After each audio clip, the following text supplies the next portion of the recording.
Hi everybody, welcome to another chessbrah game analysis video, and today we're going to be looking at a game that was actually played earlier today between Grandmasters Fabiano Caruana and Hikaru Nakamura. This was played at the London Chess Classic. For those chess fans out there following the tournament, this is a super tournament going on right now, part of the Grand Chess Tour, and we recently concluded round 6 of the tournament, where Fabiano and Hikaru met and played a very exciting game in the Sicilian Najdorf, which I wanted to analyze and take a look at with you guys here today. I thought the game was very exciting, as a lot of the games have been so far at the London Chess Classic. So without further ado, guys, let's get right into it, because we have seen a lot of Sicilians in the tournament, and in general just a lot of very aggressive, attacking, dynamic chess. So as a chess fan, we really can't be disappointed so far. This game began with e4, c5. As I mentioned, the opening was the Najdorf Sicilian, and we get right into an opening that Hikaru Nakamura is actually not that well known for. Now, I don't mean in any way that he's not extremely capable and dangerous in an opening like this, but it's certainly not his main weapon, and definitely not an opening that he is using all the time at the top level. Usually when we see Hikaru play this opening, it means that he's putting some extra weight on the game, like he feels he has to push for a win, or the tournament situation seems to beg that. But surprisingly, Hikaru has actually not done too well with the opening in the past. I think most recently, actually, Fabiano beat Hikaru Nakamura in the US Championships, if we remember earlier this year, not with the same move that Fabiano played in this game, but with a different variation. In this game, we saw a6, bishop g5, and this was the surprise move that Fabiano played this game. Definitely not an unknown move, but certainly a move that Fabiano himself does not play, and Hikaru doesn't have much experience against. And actually, looking through my database here, I think maybe just by chance, Hikaru has a very bad score against this bishop g5 variation. Although it's been a while since he's been really tested in it, a few years at least. But this was definitely a surprise for Nakamura at the board. I remember watching the game, and he certainly seemed surprised by this. Definitely not out of his preparation or anything. I'm sure he has many ideas there, but Fabiano certainly indicated that he wanted a very sharp game. Bishop g5 is usually followed by the move f4, and mass complications ensue, because with the quick development of the bishop, there's all those poison pawn variations with queen takes b2, and as soon as I saw this move, I knew the game was going to be very exciting.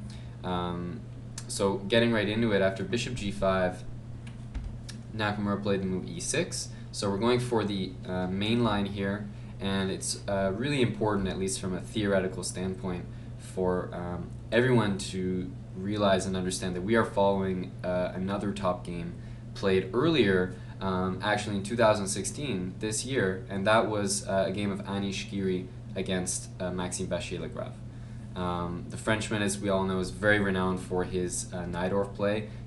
Always plays it at the top level, very successful with it, and it's almost his exclusive opening right now, which makes him one of the more interesting players to watch, certainly with the black pieces. But we are move for move following that game up to a certain point, and I'll let you know when we deviate from that. But that game, from a theoretical standpoint, did have a heavy influence on this game, the preparation for this game, and what lines the players chose. So continuing on here, f4 was what I mentioned, a very, very aggressive way to play the Sicilian with white. The reason that it's not so popular with the white piece is this move bishop g5. Earlier this year, Fabiano actually played the move f3 instead of bishop g5, and that was his game, which he did win against Nakamura in the US Championship. The move h3 was also tried against Nakamura, h3 here by, this was Viswanathan Anand. This was at the Singfield Cup, also earlier this year, so a lot of moves have been thrown at Nakamura, but not so much this move bishop g5. So we definitely have an interesting theoretical discussion ahead. We go for the main line with f4, h6, and the reason that this is a very critical line but not that common at the top level is because it's very risky, and it's the kind of opening that a computer is very, very helpful with. Now, it might be to one's detriment to be staring at the computer too much for some of the opening analysis, but for this opening in particular, especially with all the e5 moves that can happen at any point during this opening, the computer is very, very good at dissecting this position and determining exactly what the best moves are when the position is highly complicated and highly tactical. Something that is a very tough position for humans to find the right path in. Bishop h4, logical, of course, we're not giving up our bishop pair just yet. Now the move queen b6, and here's where we reach another big theoretical moment where queen takes b2 is a very obvious threat, and we could be going towards a lot of these poison pawn variations, and the most fashionable move has become a3.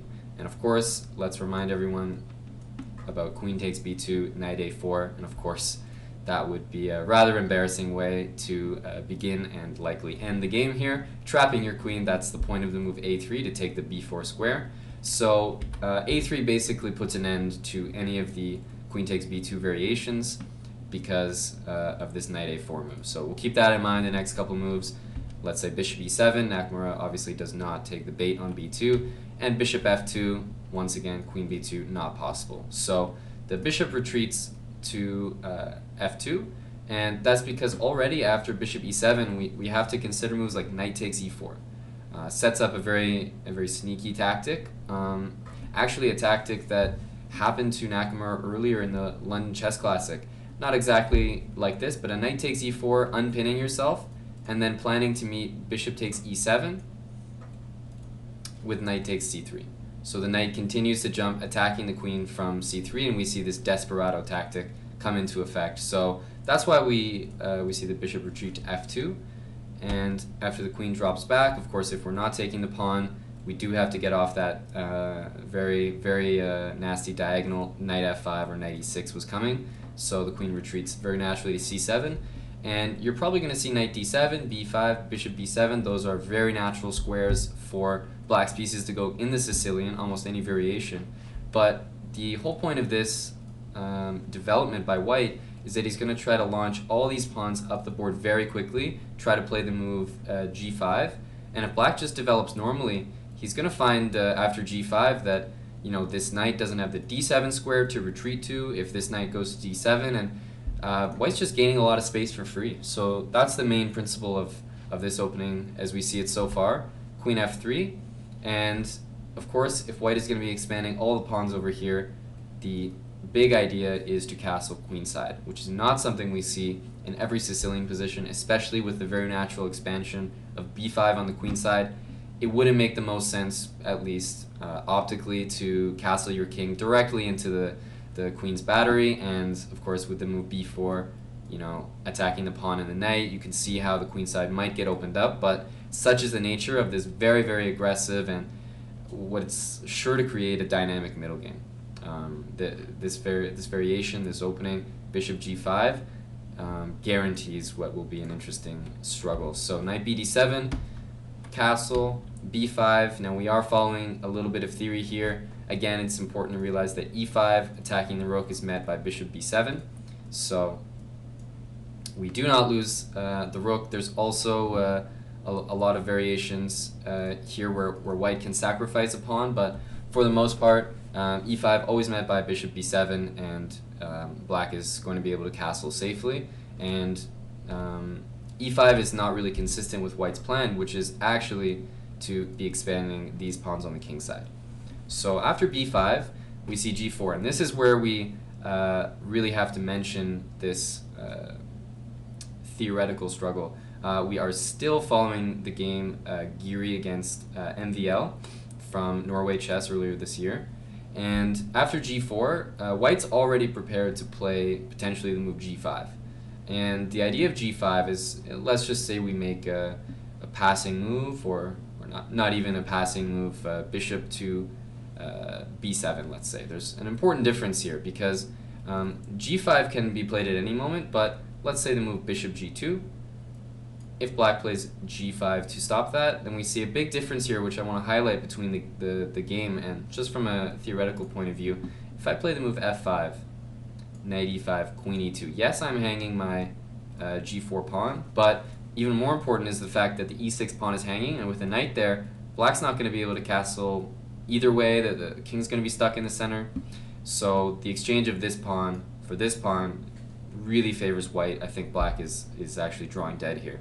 So if we go back to this position, it's an obvious plus to just start with a move g5, and this was actually what was played in the game, because if I play f5 the same way now, we notice the bishop actually does an effective job protecting the pawn on e6, so this actually suddenly benefits white. Benefits black, excuse me, because after knight g4, of course, this pawn is protected, and white's just lost the g-pawn for nothing. So that's one major difference here, why black would immediately start with g5 as opposed to bishop b7. If neither move is played, white is thinking about playing g5, and after the pawns exchange, pushing that pawn to g6. And that's a very common idea in these Sicilian positions to undermine the pawns and the squares. Let's say castle. I know it's definitely not the move we would consider, but let's, for example, just assume something like this could happen. We could even throw in a knight to e5. Basically what's going to happen is white's going to move the queen, maybe continue with a move like h4. Black's king is very, very exposed in a position like this. So we do have to be careful as black to castle into this, which means we can expect that, you know, for the most part, this king is either going to remain in the center or potentially even castle long much later into the game. But for now, the move g5 is too strong not to play g5 ourselves. We have to prevent it. If bishop b7, which is to me the most natural move that still allows the move g5, and we're not scared of it at the moment because we haven't committed to castling. We can always run our king over to this side of the board. If bishop b7 was played, like I was saying, move like bishop g2, and then if we're going to play g5, it was more advantageous to play it a move earlier. If we're not going to play g5, it's kind of unclear what black is supposed to do here. d5, another common break. After the move e5, knight e4, let's say takes, and queen e2. It becomes harder and harder to defend this pawn, and I'm not sure whether it's a strength or what I feel is most likely a weakness on e4. That pawn should fall in the future. King d1, I like white's pawn structure, and I'm not sure that black wants to castle this way because of g5. So with the natural breaks not working, that's why this line is kind of unique in that the concepts are all very forced. You don't see too many variations played in this line. Almost everything is just copying the same ideas, so that's why we are still following, like I said, that game of Giri's from earlier this year. g5, h4, again, after h4, g takes f4, the idea is to not even bother recapturing this pawn. Of course, e5 is in the air if queen takes f4, but white plays h4 to just facilitate g5. That's all this game is about, trying to get that g5 move at all costs. So after h4, it takes bishop e2, following the engine top moves here, bishop e2, and now finally we would expect, let's say, the move bishop b7 by black, but again, this g5 move is coming, and g5 followed by g6 is going to be very strong. We really have to be careful. Let's say bishop here, something like g5, and you can see opening up the h-file here doesn't benefit black because suddenly the queen can come in. The move I was talking about earlier, g6, is also in the air because now the pawn threatens f7. It's very hard to castle, and of course if we take, then knight takes e6, and this starts to look very bad for black. That king stuck in the center, and white is just creating very, very active counterplay in exchange for the pawn. So in this position, there's a big, I guess, fork in the road between the games. I'll just show you the game that Giri played against MVL. MVL actually won the game, but after rook g8, rook g1 was played, and black started to really get the advantage after the dynamic d5. This move was very aggressive, very correct. The bishop's coming to b7, and white is just not in time with g5 because of the counterplay in the center. So black actually went on to win that game, and I'm sure that that sparked Fabiano take a look at the game and come up with some of his own ideas. But actually what both players determined was that this move, knight e5, which is has been played before in correspondence, knight e5, after queen takes f4, knight takes g4, very similar idea to what Nakamura played in the game, but I'll just show you a key difference. If bishop takes on g4, e5, this is the point of black's play, is that there's all these pieces hanging. Now, if we do this just like the game, let's say knight d5, now e5 is threatening all these pieces, but knight d5 is threatening the queen. And after knight takes d5, of course, it looks crazy because we hung another piece. Our queen is still hanging, but miraculously, this move, queen f3, this is why the computers are so strong. They're able to handle these crazy tactical positions. And a position like this, it's definitely favoring white because black's knight is under attack. If he takes our knight, we're happy to do this. And it's clear that we're going to get our pawn back on d4. The king is open in the center. White holds a huge advantage here. And if not e takes d4, after queen f3, let's say black moves his knight back. We take the bishop, and now after black takes back, once again, one of those crazy just only moves, c3, because if we move the knight, we were going to get checkmated. But after c3, if black takes, we take with the bishop, and once again, there's just no way to defend that knight. So lines like these are what justify the craziness on the board. Everything just working by a hair. Now, if black wants to play on this position, he's got to get his rook off that diagonal, but it's clear, I think, to most people that after that knight gets to f5, almost all of us have to prefer the white pieces here with a very comfortable position and a beautiful outpost for that knight on f5. So Nakamura refined this line, which is not good for black, and his idea was actually here to play the move b4, so not to follow MVL, in his previous game, not to follow the correspondence games, which that position after knight f5 at the very end, they weren't looking very good, but actually to refine that idea, and now after b4, which looks like we simply have to take it, if we go for the exact same line, and we are following the current game now, Fabiano against Nakamura, let's look at what happens, because after bishop takes e5, knight d5, knight takes d5, if we go for queen f3, just like the previous example, the only difference is that pawn is there and has been taken, but would you look at that, it gives that knight the perfect square to go, threatening checkmate if the knight moves. The move c3 does not do the same thing as before because there's no knight to pin on that diagonal for the bishop, and actually it's black who's holding the advantage here.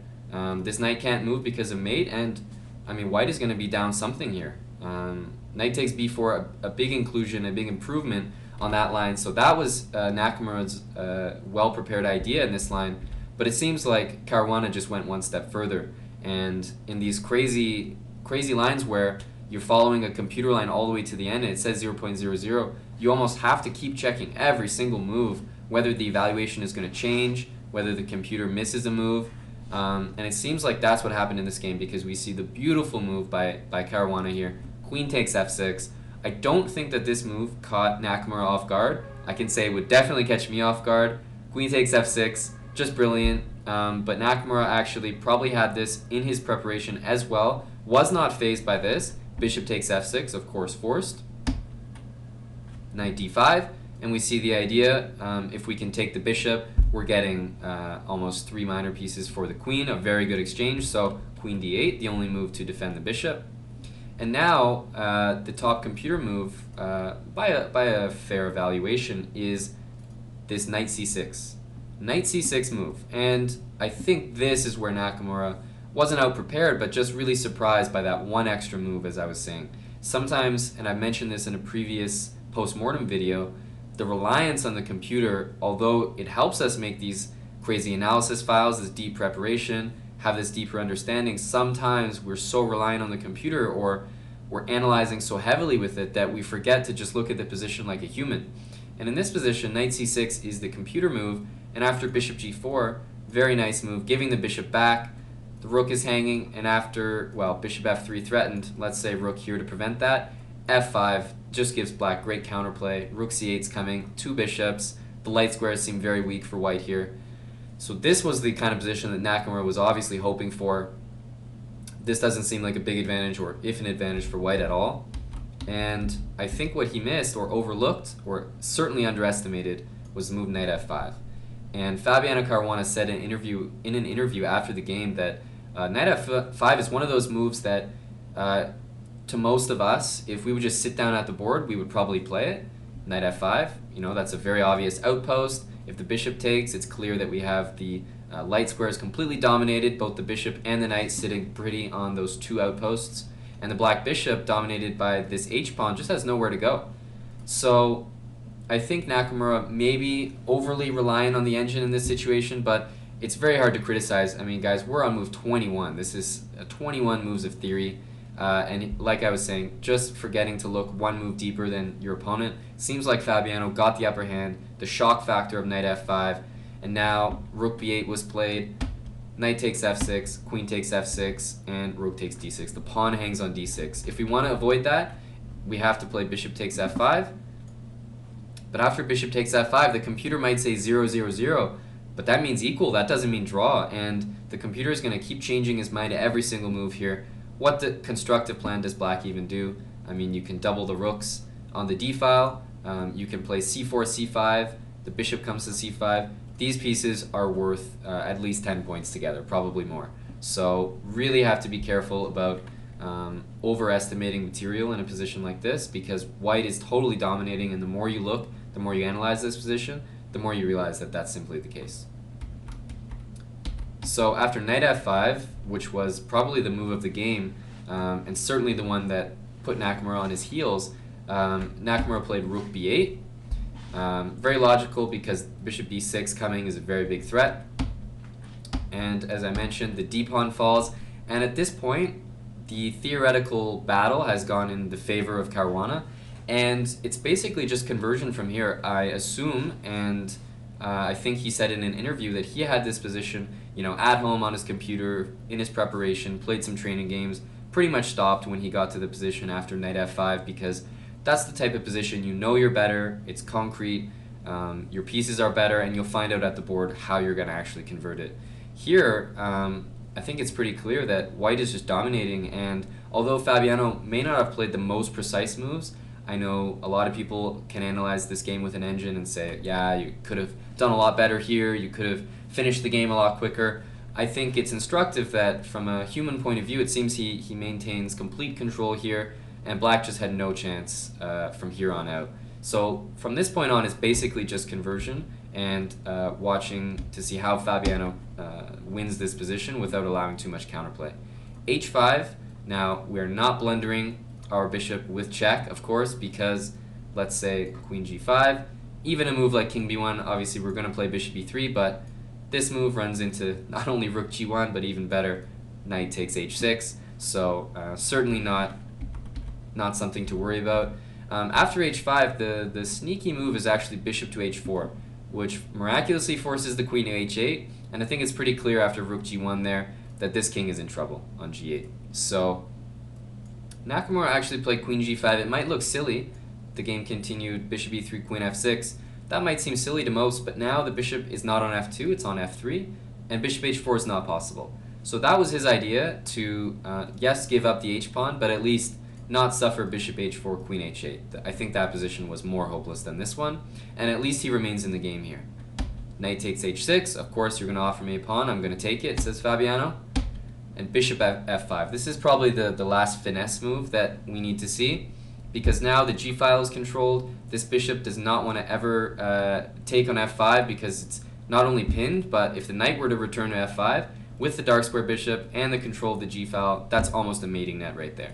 So queen e7 to maybe consider taking on f5, and b5. Now b5 is a move that Fabiano himself was very proud of, very happy with. There are some variations here that are very fun to calculate. Knight takes f7 is what the computers are probably screaming. Let's say rook takes f7, rook takes e6, queen b4, and rook h6, and we reach a position where with these two bishops and these two rooks, you feel like with just a king and a rook, you should be able to deliver a proper mating attack. But after king g8, rook g1, let's say rook to g7, the continuation appears to be bishop e6, king f8, rook h8, king e7, and now of course the rook is hanging with check. We're going to take that. If king takes here, rook to h6 is going to be a very pretty checkmate. But what about the move king d6? Surprisingly, the evaluation is actually 0.00 now, a draw. Black is not only threatening this pawn on b2 with check, checkmate on e1 is threatened, and of course the bishop is threatened and the rook is threatened. So many things hanging, and white could even get in trouble here if he's not careful. So something like this is going to scare you when you're calculating, trying to find a nice clean win. So I assume Fabiano saw this variation, said, okay, that might be winning, there might be a more precise line there, but that's a forcing line that's probably going to be winning as long as the queen is not on b4, ready to give a checkmate on e1. So that explains why we see b5. Kind of a cute move. It's very easy to understand from a human point of view. Once you do these forcing calculations, you realize, okay, there's a little bit of trickery at the end of that line. Let's just remove that. b5, if it's taken, we basically play knight f7 now, and there's no queen b4 anymore. So I thought this was an instructive moment. b5 is a nice way, just kill the counterplay. Queen e8, so Nakamura wants the exact same idea, but now the queen is not threatening to go to e1 with check, and that's very, very important. So queen e8 was played, knight takes f7, let's do the exact same calculation we just did, but without the checkmate on e1, I think we should be winning this time. So rook takes f7, rook takes e6, queen b5, now check is threatened on b2, although it's not checkmate, but let's take another look at that forcing variation. Rook h6, king g8, rook g1, and after rook g1, now we're just having fun calculating the wins. So let's see first of all rook g7. So bishop e6, king f8. Now if rook check here, king there, rook takes check. Again, we cannot take this pawn, we run into that cute checkmate. So we're going to be playing king to d6. But now with only a check on f1, we're more than happy to just take this rook. More than happy to do this. There's probably other moves as well, but this is good enough. We have two bishops, a rook, two pawns. Black can give a check, but we will not be giving up any perpetuals there. We will be able to run our king away. So after queen f1, king d2, that's just the end of the line. So we see that b5 move really improving some of the force lines that Fabiano was definitely calculating. Rook g1, we also have to look at king f8. And if we play rook check, king e7, rook takes rook, queen takes, it's this very picturesque end to the game where the bishops control every square the king wants to go to, and the only squares available are those three. King f6 runs into rook g6 checkmate, and king e8 or king d8 run into rook check, not just picking up the queen, but actually delivering a checkmate after rook g8, rook f8, rook takes f8 checkmate. So lots of fun tactics to calculate at the end, but of course these guys are in a class of their own with that. Fabiano saw it, and so did Nakamura. After rook h6, check, king g8, rook g1 check. I mean, there's nothing happening. So after rook h6, Nakamura actually resigned the game. He threw in the towel. This was too much. Both players saw the end, and it really shows us that actually after the theoretical battle was won by white in this game, a very simple idea, knight to f5, a very human idea we should highlight, that actually was enough to basically win the game right out of the opening. So as soon as the players were done their theory, their preparation, unfortunately I think that position might just be lost for black. It requires technique, it requires conversion, and Fabiano was up to the task, but both of these players were relying on that theoretical battle in the opening, and the guy who comes out on top has a very good chance of winning the game. That's the nature of the Najdorf, a very volatile opening, and especially this bishop g5 line is extremely, extremely risky for both sides. We saw MVL beat Giri from the black side earlier this year. Now we see Fabiano showing some preparation that he's worked at this line clearly from the white side here in London. So this bishop g5 move, a big surprise in the opening to Hikaru Nakamura, and Fabiano comes out of round 6 in the London Chess Classic with a very, very convincing win, which was very exciting for the fans. It seems like somehow Nakamura is getting, his opponents are sacking a queen against him in almost every game in the London Chess Classic, and to his credit, he's actually handled the imbalanced material very well in previous rounds. Topalov comes to mind. He had Topalov made a sacrifice against Nakamura, and Nakamura ended up winning that game. And Nakamura, I see, actually was surging in this tournament, so Fabiano puts an end to that. A very crucial game, the two American grandmasters clashing, and Fabiano comes up with the victory. So I wanted to share my thoughts and do a quick rundown of that game. Thought it was just spectacular to watch, really theoretical, but also at some point after knight f5, I think it's important here to realize that the theory goes out the window and you're just relying on a very serious material imbalance. It's only, we have to say, 2 pieces for a queen, and that's a type of imbalance that it takes a very specific position and perfect knight, perfect control of all these light squares, bad bishop. All these factors have to be in play in order for this to be playable even from the white side. So I thought this was an interesting game, guys, and we can't forget that Fabiano Caruana is going to be playing in the Pro Chess League for the chessbrahs, the Montreal chessbrahs. We have a team in the Pro Chess League. We're very excited about that. We have Grandmaster Eric Hansen, of course, myself, Lofang Hua. The chessbrahs are in full force, and we also have Fabiano Caruana, topping off our team at the board 1 position. So we're really hoping to put our best foot forward, do very well in that tournament. Some of the strongest players in the world are playing. I'm talking about, of course, Magnus Carlsen as well. We are actually in the same division as Magnus Carlsen's team from Norway. So I believe February 11th we are playing against that team. But the action gets underway January 11th. So mark that on your calendars, guys. We're really excited for Chess.com's Pro Chess League. There's money prizes on the line, and it should be a very fun competition, which a lot of the top players in the world, as I said, are competing in. So it's not just an online thing. Some of the best players will be there, and we will definitely be bringing you streams, vlogs, all the info and content we can from the tournament. And we really hope you guys will support our team and cheer on Fabiano Caruana as he continues the action in the London Chess Classic. And you'll see him in action come January 11th playing for the Montreal chessbrahs in the Pro Chess League.